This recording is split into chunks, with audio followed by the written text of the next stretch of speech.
Yeah, special song for Natal. Ivan Mananohas, Fandi Lakada, Hendro Engkeng. Yeah, oke. So dekat Natal, mama so beli bahan, bikin cookies. Tuhan, bersyukur kepada Tuhan, sebab Ia baik. Bersyukur kepada Tuhan. Mari berdoa. Bapak di sorga, Bapak pemerintah Kabupaten Minahasa Selatan yang ada di kesempatan ini, Bapak Wakil Bupati, Bapak Pendeta,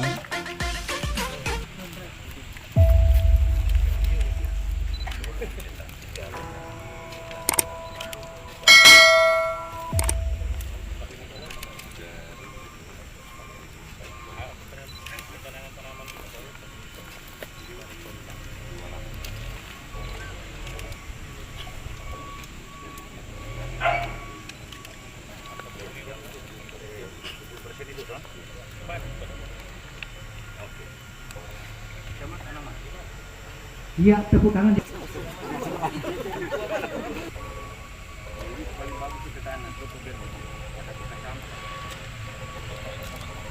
Untuk suruh tanam Membasuh dulu di sek.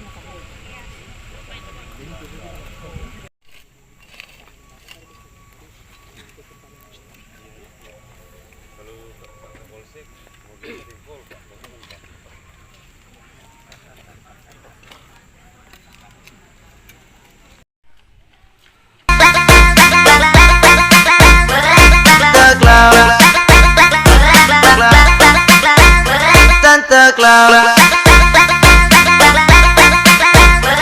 Santa Claus, Santa Claus,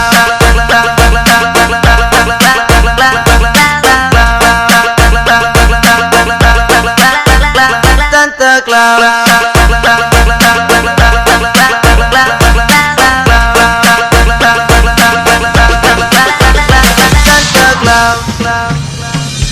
Soal minuman, mama juga tahu.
kita selaku orang yang percaya kepada Tuhan kita Yesus Kristus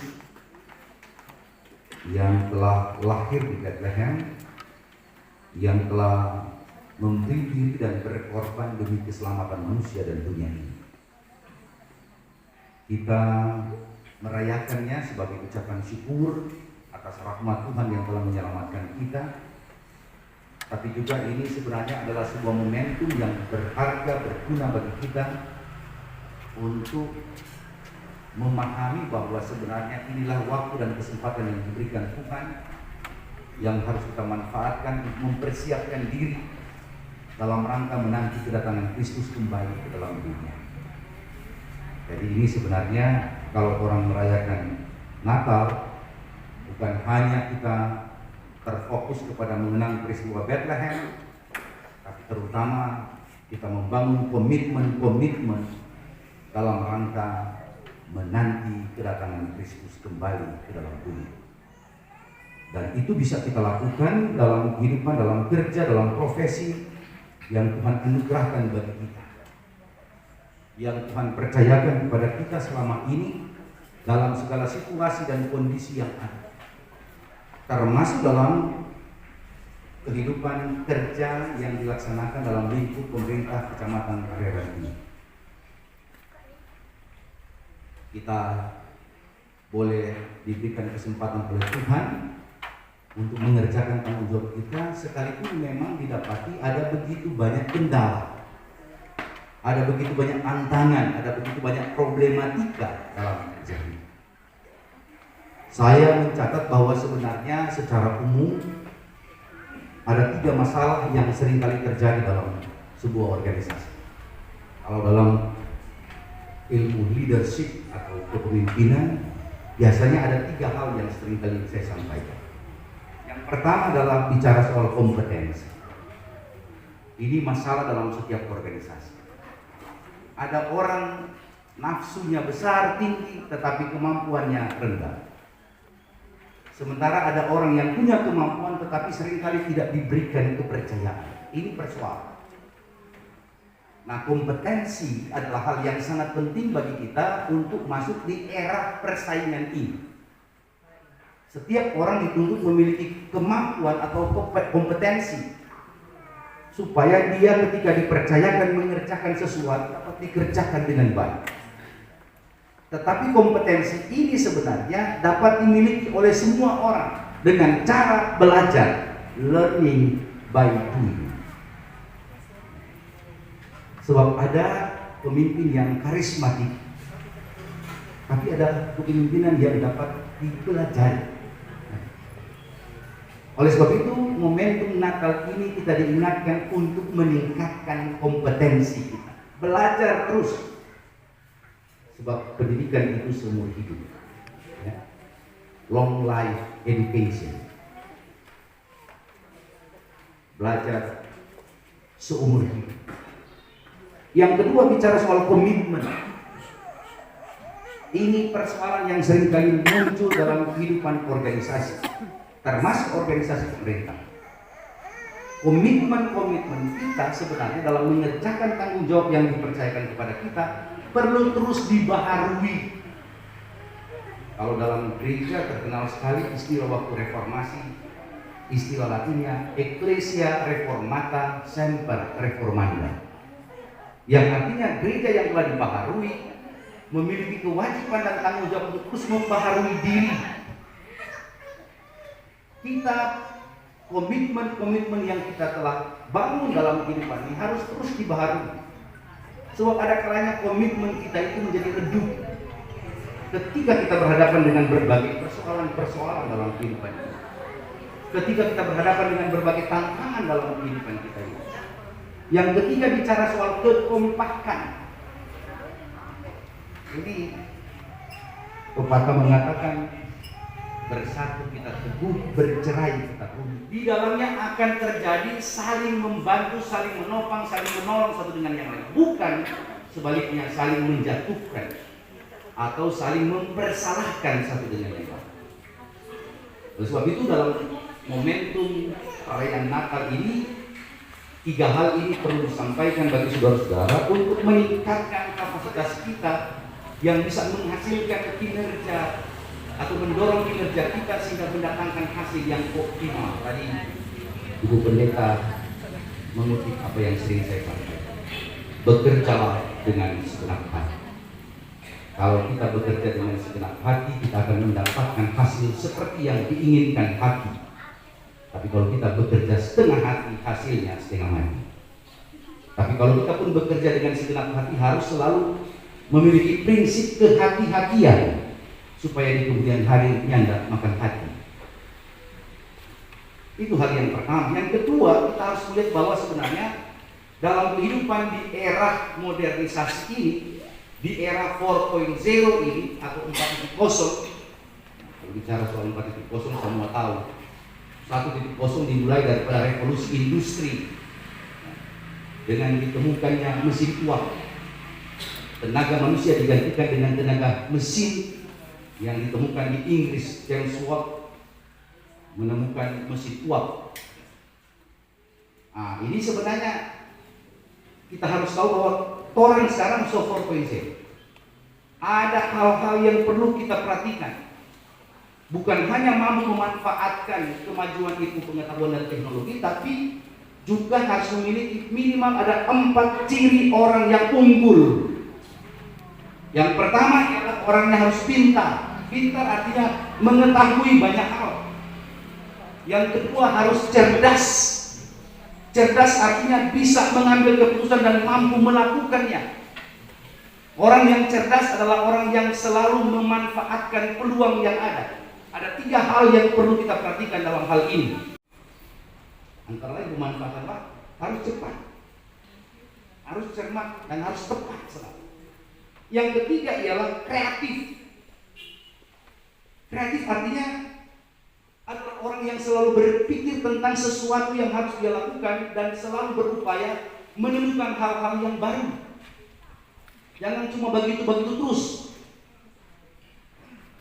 Dia harus mampu untuk meramu berbagai potensi yang ada, kemudian mengembangkannya menjadi sesuatu yang baru.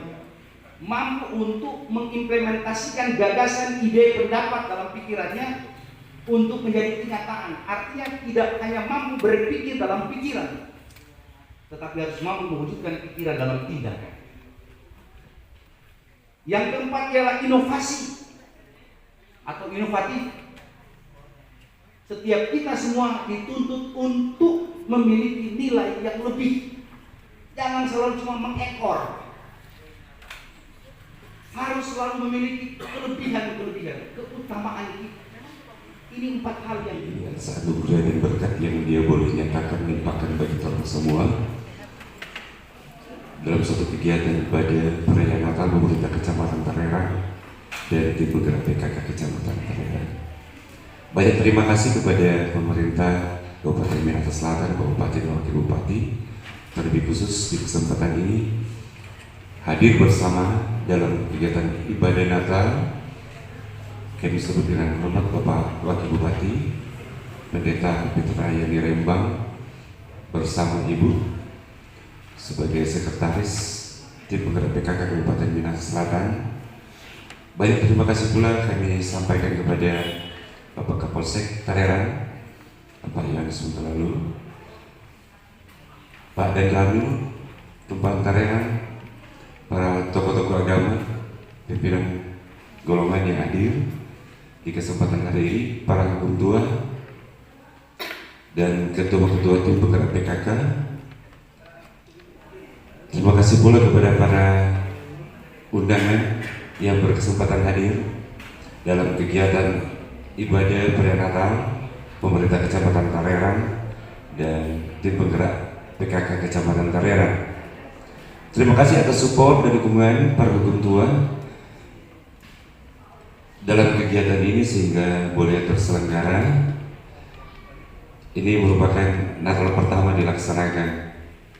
Sementara sahabat lebih Pak izin pemerintah saya di wilayah Kecamatan Tarerang bersamaan dengan kegiatan pencanangan ketahanan pangan tanam PT oleh pemerintah desa Riau Lapi yang diperkirakan sekitar 3.000 bibit yang akan ditanam di 2 lokasi, dan di kesempatan ini kami juga menghimbau kepada teman-teman hukum tua mitra kerja kami di wilayah, apa yang disampaikan oleh pimpinan kita Pak Wakil tadi, kiranya kita melaksanakan juga ini di lokasi kita. Ada dana desa ke depan yang dialokasikan oleh pemerintah 20% yang cukup besar untuk kiranya menghadapi situasi dan kondisi ke depan lebih baik orang tanah BT. Sekali lagi terima kasih untuk semuanya. Tuhan memberkati orang semua. Pakatuban Pakalwira Cita Wayasa.